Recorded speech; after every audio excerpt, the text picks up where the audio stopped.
Hello friends, आज हम पढ़ेंगे क्लास 8 का चैप्टर नंबर 2। हम इस चैप्टर की क्वेश्चन आंसर्स पढ़ेंगे। तो हमारे चैप्टर का नाम है माइक्रो ऑर्गेनिजम्स, फ्रेंड एंड फो। तो ये हमारे एक्सरसाइज से क्वेश्चन आंसर्स है। अगर आप चाहते हैं कि मैं आपको एक्स्ट्रा क्वेश्चन भी बताऊं तो आप मुझे कमेंट में बता सकते हैं। तो मैं उसमें जितने भी एक्स्ट्रा क्वेश्चन की मैं एक स्लाइड बना के मैं आपको वो सेंड कर दूंगा PDF के फॉर्म में। तो हम देखते हैं क्वेश्चन आंसर्स। तो हमारा सबसे पहला क्वेश्चन है फिल इन द ब्लैंक्स। अगर मेरे प्रोनाउंसिएशन में कोई भी गलती है तो आप समझ जाइएगा, ठीक है। थोड़ा बहुत एडजस्ट कर लीजिएगा। तो हमारा सबसे पहला क्वेश्चन है micro organisms can be save with the help of dash. अब हमने पढ़ा था माइक्रो ऑर्गेनिजम्स क्या होते हैं। माइक्रो ऑर्गेनिज्म हम लोग आँख से हम लोग ऐसे नहीं देख सकते बिना बिना किसी हेल्प के। हम मतलब मान लीजिए बिना किसी गूगल्स के, बिना किसी माइक्रोस्कोप के हम नहीं देख सकते माइक्रो ऑर्गेनिजम्स को। तो हमें क्या चीज़ ज़रूरत होती है माइक्रो ऑर्गेनिजम्स को देखने के लिए। तो उसका आंसर है हमारा माइक्रोस्कोप। माइक्रोस्कोप की हमारी ज़रूरत होती है माइक्रो ऑर्गेनिजम्स को देखने के लिए। तो हमारा बी पार्ट है blue green algae fix dash directly from air to exchange fertility of soil. हमने पढ़ा था ब्लू ग्रीन एल्गी क्या करती है, वो नाइट्रोजन फिक्सेशन करती है। और वो सॉइल में क्या फिट करती है, वो फिक्स करती है, वो नाइट्रोजन फिक्स करती है। तो इसका आंसर हमारा है nitrogen. Blue green algae fix nitrogen directly from air to enhance fertility of soil. हमारा सी पार्ट है alcohol is produced with the help of dash. हमारा अल्कोहल हमारा किससे प्रोड्यूस होता है, वो ईस्ट से प्रोड्यूस होता है। हमारा अल्कोहल ईस्ट से, ठीक है। YEAST ईस्ट, ठीक है। आपको ये नाम याद रखना, ईस्ट। हमारा डी पार्ट है क्लोरिया इज कॉज्ड बाय। हमारा जो क्लोरिया वो किससे कॉज होता है, ये हमारी कौन सी वो बीमारी है, हमारी बैक्टीरियल डिजीज है, हमारी बैक्टीरियल डिजीज है। तो हमारा अब सेकंड क्वेश्चन है, हमें टिक करना है करेक्ट आंसर्स को के। East is use production of dash. अभी हमने जस्ट ऊपर वाले क्वेश्चन में पढ़ा था कि जो ईस्ट है उससे हमारा क्या प्रोड्यूस होता है। तो ईस्ट से हमारा प्रोड्यूस होता है अल्कोहल, ओके, अल्कोहल। और ए पार्ट कर लिया मैंने। अब देखते हैं B part. The following is antibiotic. बताना है इसमें से कौन सा हमारा एंटीबायोटिक है। सोडियम बाइकार्बोनेट, बी हमारा सेप्ट्रोमाइसिन है, थर्ड हमारा अल्कोहल है, फोर्थ हमारा ईस्ट है। तो साफ साफ पता चल रहा है कि सेफ्ट्रोमाइसिन हमारा एक एंटीबायोटिक है। मैंने आपको चैप्टर के एक्सप्लेनेशन में ये बताया था कि जो हमारा सेफ्ट्रोमाइसिन है वो हमारा एक कॉमन एंटीबायोटिक है। और अब अगर आपके स्कूल में मेडिकल होगा और मेडिकल रूम होगा तो आपको कुछ मिला ना मिले, लेकिन आपको सेफ्ट्रोमाइसिन पक्का मिलेगा। वो एक टाइप का एंटीबायोटिक है वो। हमारा सी क्वेश्चन हमारा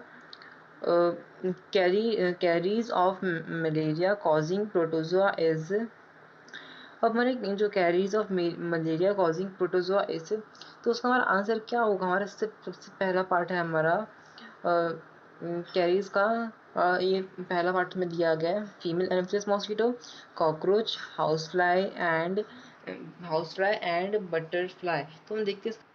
अब आप प्रोटोजोआ और कैरी सब भूल जाइए। आप बस ये बताइए कि मलेरिया हमारे किससे कॉज होता है।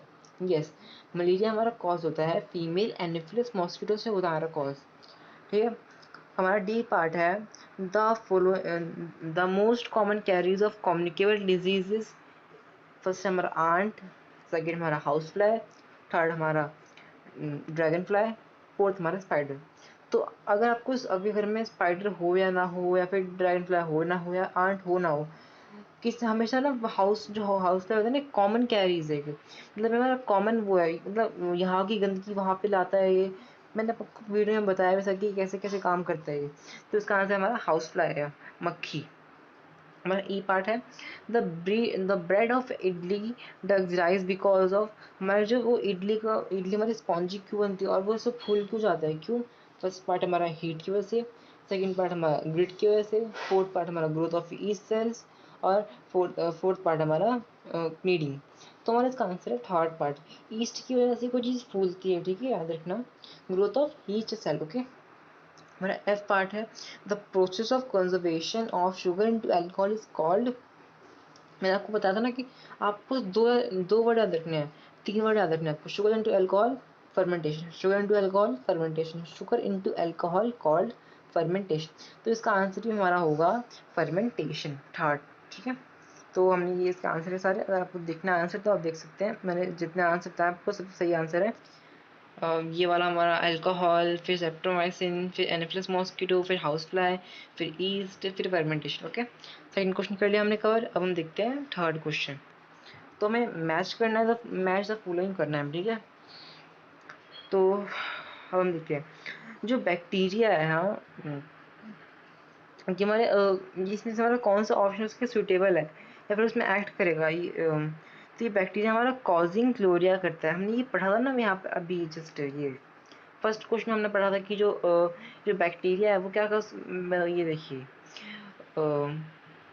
ये ना, हम क्लोरिया इज कॉज बाय बैक्टीरिया। हमारा क्लोरिया वो किससे कॉज, हमारे बैक्टीरिया से ही कॉज होगा। ओके, तो इसमें भी हमारा यही है बैक्टीरिया। ओके, फर्स्ट का हमारा आंसर क्या है, कॉजिंग मलेरिया, कॉजिंग क्लोरिया।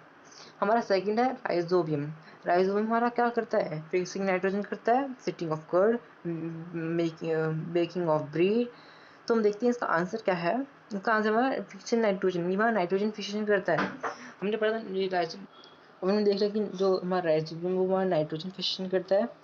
तो हम देखते हैं थर्ड, लैक्टोबैसिलस, इसमें हमारा क्या उस पर स्टेटमेंट पे सूटेबल बैठता है। तो हमारा लैक्टोबैसिलस क्या करता है, सेटिंग ऑफ कर्ड करता है। क्यों करता है क्या, वो अपने आप को ना, हाँ, मतलब वो अपने को बढ़ाता है, वो अपने आप को मल्टीप्लाई करता करते करते वो पूरे दूध को दही में कन्वर्ट कर देता है। ठीक है, अब हम पढ़ते हैं ईस्ट। ईस्ट में इसमें से कौन सी स्टेटमेंट ट्रू है, सिटिंग ऑफ को, हाँ, ईस्ट का स्टेटमेंट ट्रू है। बेकिंग ऑफ ब्रेड हमने पढ़ा था ना पिछले वाले क्वेश्चन में कि बेकिंग ऑफ ब्रेड के लिए काम आता है, और बेकिंग ऑफ सॉरी अल्कोहल के प्रोडक्शन में भी काम आता है हमारा ईस्ट। अब हम पढ़ेंगे प्रोटोजोआ। प्रोटोजोआ हमारा क्या है कि हमारा कॉजिंग मलेरिया है, क्योंकि जो हमारा अनोफिलस मॉस्किटो वो भी तो प्रोटोजोआ का एग्जाम्पल ही है, और जो हमारा मलेरिया कॉज करता है। हमारा वायरस है, हमारा वायरस क्या है कि वायरस हमारा जो कि हमारा वायरस मैंने पढ़ा था वायरस क्या हो, तो वायरस हमारा क्या कॉज करता है, हमने पिछली वीडियो में पढ़ा था वायरस के बारे में कि वायरस क्या कॉज करता है। वायरस हमारा एड्स कॉज करता है, एड्स। अब जो एड्स बीमारी ना, ये हम आगे आगे चैप्टर में पढ़ेंगे, 9-10 चैप्टर में ही पढ़ेंगे कि एड्स हमारी कौन सी बीमारी होती है। ठीक है, तो हमारा ये वाला क्वेश्चन भी कवर हो गया, थर्ड क्वेश्चन कवर हो गया। अब हम पढ़ते हैं fourth question. Okay, can microorganisms be seen with the naked eyes, question mark, if not how can they be seen। अब हमने पढ़ा था जो नेकेड आई मतलब हम लोग बिना किसी इंस्ट्रूमेंट के यूज़ करके क्या हम माइक्रोवेव्स को देख सकते हैं, नहीं। बिना किसी इंस्ट्रूमेंट के यूज़ कर माइक्रोवेव्स को नहीं देख सकते हम लोग, बिना किसी चीज़ है, किसी टूल से माइक्रोवेव्स को नहीं देख सकते। हम माइक्रोवेव सिर्फ माइक्रोवेव से देख सकते हैं। तो देखिए इसका आंसर क्या लिखा है, microorganisms are too small से through small to be seen naked eyes.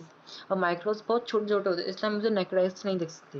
That can be seen with the help of magnifying glass और माइक्रोस्कोप, और इसे हम देखने के लिए हमें माइक्रोस्कोप जो है मैग्नीफाइंग ग्लास चाहिए होता है। For example fungus that grow in the bread so small they can be seen with the help of magnifying glass और माइक्रोस्कोप। अब देखो ब्रेड में कोई फंगस लग गया, ब्रेड का भी वाइट वाइट हो गया, मैंने आपको ब्रेड की एक्टिविटी भी बताई थी उस वीडियो में, एक्सप्लेनेशन वाली वीडियो में, तो आप जाके उसे पक्का देखिएगा। अगर आपको कोई भी डाउट होगा उस क्वेश्चन में या फिर कोई आपको समझ में नहीं आया कॉन्सेप्ट, तो आप मुझे कमेंट में बताइएगा। ठीक है, तो आप जब देखेंगे तो उसमें वाइट वाइट पड़ जाता है, और जब उसे माइक्रोस्कोप से देखेंगे तो उसमें बहुत सारे माइक्रो ऑब्स, आप उसे अगर मैग्नीफाइंग ग्लास से देखेंगे तो उसमें बहुत सारे ना, हाँ, माइक्रो ऑब्स हमारे प्रेजेंट होंगे उसके अंदर। ओके, अब हम पढ़ते हैं question, what are the major group of microorganisms. हमने पढ़ा था ना major group of microorganisms, तो हम देखते हैं major group of microorganisms है क्या। तो हमारा सबसे पहला है हमारा बैक्टीरिया, सेकंड हमारा फंगी, थर्ड हमारा प्रोटोजोआ, फोर्थ हमारा वायरस, एंड हमारा एल्गी। बुक के अंदर लिखा था सम एल्गी, और आप सोच रहे हो कि यहाँ पे एल्गी लिखा है सिर्फ, सम एल्गी मतलब एल्गी ही होगा। ठीक है हमारा, तो हम पढ़ते हैं कि बैक्टीरिया हमारा ही होता है, दे आर सिंगल सेल। अब जो ये हमारा बैक्टीरिया सिंगल सेल होते हैं। ओके, तो जो अब ये सिंगल सेल, अब ये ना, हाँ, ये हमारी they are single cell disease causing microbe, हमारे single cell disease causing microbe होता है, और जो कि हमारा स्पेरिकल शेप में भी होता है और रॉड शेप्ड भी हमारा हो सकता है। और आप चाहते हैं कि मैं आपको स्पेरिकल शेप दिखाऊँ या फिर रॉड लाइक शेप दिखाऊँ या फिर मैं कुछ एक्सपेरिमेंट करके दिखाऊँ, तो आप मुझे कमेंट सेक्शन में बता सकते होंगे। हमारा सेकंड पार्ट है फंगी। हम देखते हैं फंगी क्या है वो। अब जो फंगी है ना, ये हमारा multicellular disease causing microbe हमारा, जो कि हमारा bread mould are the common examples of fungi. ठीक है, हम पढ़ते हैं protozoa, the mainly including the microorganism such as amoeba and plasmodium, okay, and etcetera. अब ये जो प्रोटोजोआ होता है ना, हाँ, ये मेनली हमारे अमीबा में और फिर प्लाज्मोडियम में होता है। और जो हमारे यूनिसेलुलर और मल्टी सेलुलर भी, ये दोनों में हमारा प्रोटोजोआ, ये यूनिसेलुलर भी है और हमारा मल्टी सेलुलर भी है। और आपसे क्वेश्चन पूछा कि कोई ऐसे माइक्रोब का नाम बताओ जो हमारा यूनिसेलुलर भी है और जो हमारा मल्टी सेलुलर भी है, तो आप प्रोटोजोआ का नाम लिख सकते हो। ओके, हमारा फोर्थ क्वेश्चन है, फोर्थ हमारा है वायरस। हम देखते हैं वायरस क्या होता है। अब जो आप सब जानते होंगे वायरस क्या होते हैं, जो ये वीडियो देख रहे होंगे पक्का उन्हें उस टाइम ये कोरोना वायरस में थे, मतलब ये लोग, हाँ। तो जो अब सब जानते हैं ये कोरोना, ये क्या है, एक टाइप का वायरस ही है, जो कि जिसे हम वायरल डिजीज भी कह सकते हैं। Virus can disease causing microbes they produce only inside the host micro organism. और जो वायरस जो है ना, ये बॉडी के बाहर इफेक्ट नहीं करते, हमेशा बॉडी के अंदर इफेक्ट करते हैं। जैसे इसको हल्का सा जगह मिलेगा ना बॉडी के एंटर करने का, वैसे एंटर करके अपने आप को डबल ट्रिपल मतलब करते जाएगा। ठीक है, हमारा फिफ्थ पार्ट है एल्गी। एल्गी होता है ना, ये हमारा मल्टी सेलुलर ऑर्गेनिजम्स है, सच एज हमारे ये स्पायरोगेरा एंड क्लोडोमोनास एक्सेट्रा। ओके, हमारा सिक्स्थ क्वेश्चन है, name the microbes which can fix atmospheric nitrogen in the soil. हमने पढ़ा था कि एटमॉस्फेरिक नाइट्रोजन कौन फिक्स करता है हमारा, बताइए। और कौन फिक्स करता है हमारा, राइजोबियम फिक्स करता है। Okay, bacteria such as rhizobium and certain blue green algae present in the soil can fix atmospheric nitrogen and convert into usable nitrogen compounds. अब जब वो क्या करते हैं, वो नाइट्रोजन को लेते हैं और प्लांट को देते हैं, और प्लांट उनको मतलब प्लांट अपने फायदे के लिए उसे बना लेता है। ठीक है, मतलब एक टाइप से ऑब्जॉर्व करता है अपने फायदे के लिए, मतलब प्लांट के लिए फायदेमंद होता है। ठीक है, this nitrogenous compound can be easily utilize plant synthesis plant protein and another compounds. ये मतलब प्लांट के लिए एक अच्छा सा खाना बोल सकते हैं हम उसे। ठीक है, जो कि उसे प्रोटीन देता है। हमारा सेवेंथ क्वेश्चन है, write 10 lines on the useful of microbes in our life.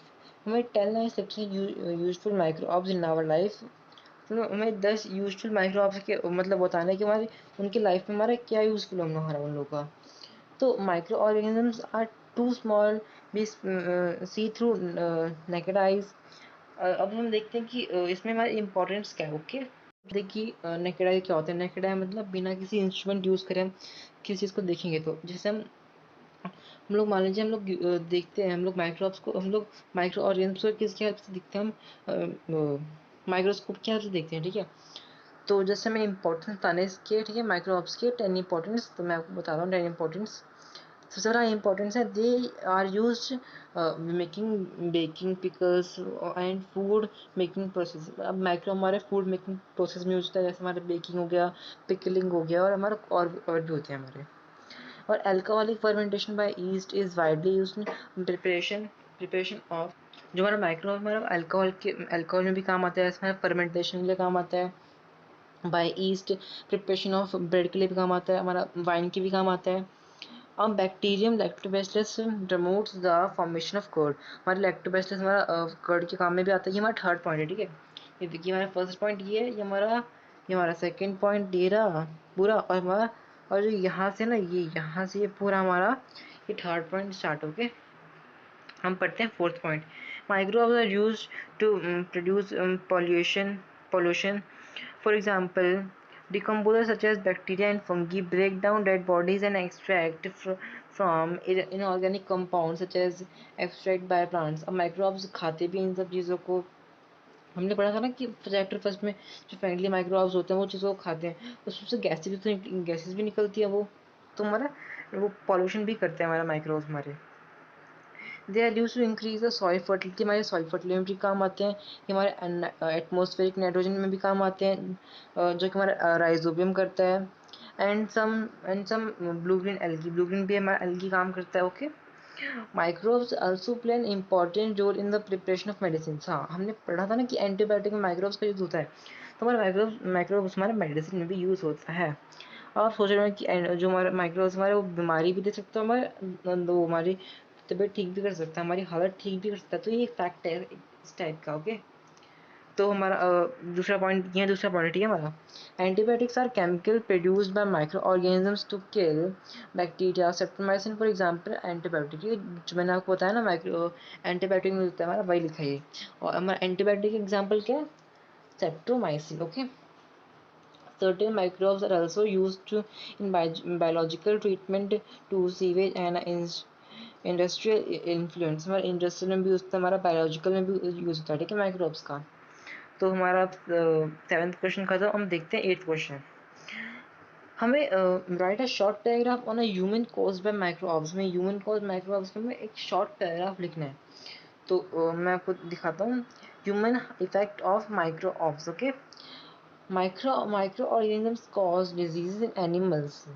और जो माइक्रो और हमारे एनिमल में भी डिजीज कॉज करते हैं। फॉर एग्जांपल्स मैंने पढ़ा था ना एक मैंने पढ़ा कैटल डिजीज पढ़ा था हमने, एंथ्रेक्स। हाँ, वो हमारी एक हमारा annual disease. Okay, for example in human bacteria cause disease such as tuberculosis, cholera, typhoid et cetera. In cattle, the foot or the mouth disease caused by virus, also several microbes cause diseases in plants. अब देखिए microbes हमारे plants में भी होगा, animals में भी होगा और ह्यूमन में भी होगा। ह्यूमन में कैसे होगा? ह्यूमन में हमारा होगा ट्यूबरक्लोसिस से होगा, क्लोरिया से होगा, टाइफाइड से होगा एक्सेट्रा। एनिमल में कैसे होगा? हमारे कैटल डिजीज से होगा, माउथ डिजीज जिसे हम कहते हैं। और प्लांट्स में भी होता है हमारा ये डिजीज। फॉर एक हमारे प्लांट्स के हम देखते हैं प्लांट्स से एग्जाम्पल क्या है। The productivity of wheat, orange, apple, etc.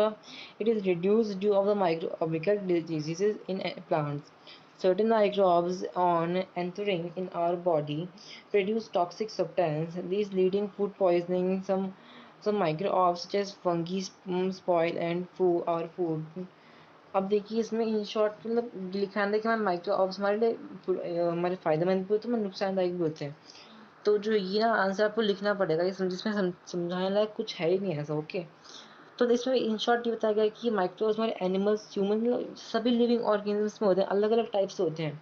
Plants में जैसे व्हीट में हो जाता है, ऑरेंज में होता है, एप्पल में होता है। ओके, और जो हमारे फंगी हमारा ब्रेड के अंदर हो जाता है, कभी कभी उसमें फंगस लग जाता है। ओके, तो ये अगर आप चाहते हैं कि मैं इसका स्क्रीनशॉट आपको लिंक के थ्रू भेजूँ तो आप मुझे बोल सकते हैं, ठीक है, स्क्रीनशॉट आपको भेज दूंगा। और 9th क्वेश्चन है व्हाट आर एंटीबायोटिक्स। हमारे एंटीबायोटिक्स होते क्या हैं and what precautions must be taken with antibiotics. मैंने बताया था ना आपको, आपको ना ये समझने से पहले आपको चल वीडियो देखनी चाहिए जो मैंने वो एक्सप्लेन किया आपको चैप्टर की।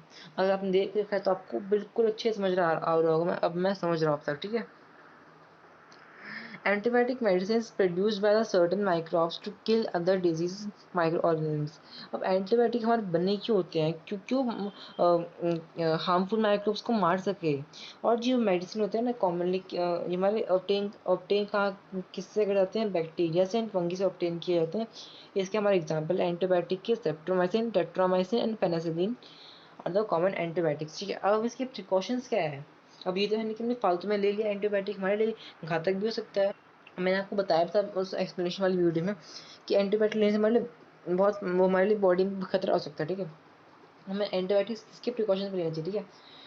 फर्स्ट पॉइंट हमारा antibiotic should be taken under the supervise and A qualified doctor. अब मैं किसी भी जूनियर डॉक्टर के कहने पे मैं एंटीबायोटिक नहीं लेना चाहिए, एक क्वालिफाइड डॉक्टर के कहने पे लेना चाहिए हमें antibiotic. Second point, the course intake of antibiotic should be complete as per precautions given by doctors. जो एंटीबायोटिक का जो हमारा कोर्स है हमें पूरा करना होता है। ये नहीं कि हमने एक दिन छोड़ दिया, एक दिन खा लिया, या एक दिन हमने 2 दिन का एक दिन में खा ली, एक दिन का 2 दिन में खा लिया, ऐसा नहीं होता, ठीक है। जितना डॉक्टर ने कहा, जैसा डॉक्टर ने कहा और जैसे लेने का आपको वैसा ही लेना पड़ता है, ठीक है। हमारा थर्ड पॉइंट है antibiotic should be taken in the right amount of in the right time as very does antibiotic make the drug infected also excessive combination of a drugs में kill useful bacteria present in our body. अब मैंने बताया तो आपको antibiotic अगर आप फालतू में लेंगी तो आपकी जितने भी बॉडी में आपके हाँ जो हमारे हेल्पफुल माइक्रोब्स हैं हेल्पफुल जो हमारे बॉडी में बैक्टीरियाज होंगे हेल्पफुल बैक्टीरियाज हाँ वो एंटीबायोटिक उनको किल कर देगा फालतू में अगर आप ले रहे हैं तो ओके। तो मैं एंटीबायोटिक ना राइट टाइम पे और राइट चीज़ में या फिर राइट अमाउंट में लेना चाहिए ओके। तो शायद से चैप्टर यहाँ पे ख़त्म हुआ तो अगर आपको लगता है कि इसके आगे भी कोई क्वेश्चन आंसर तो आप मुझे कमेंट में बताइएगा ओके। तो मेरे हिसाब से यहाँ पे चैप्टर खत्म। अगर आपको कोई भी चीज़ समझ में नहीं आई या आपको किसी भी चीज़ में डाउट है तो आप मुझे प्लीज़ कमेंट सेक्शन में बताइएगा ओके। सो मेरी तरफ से यहाँ पे वीडियो खत्म हुई ओके थैंक यू।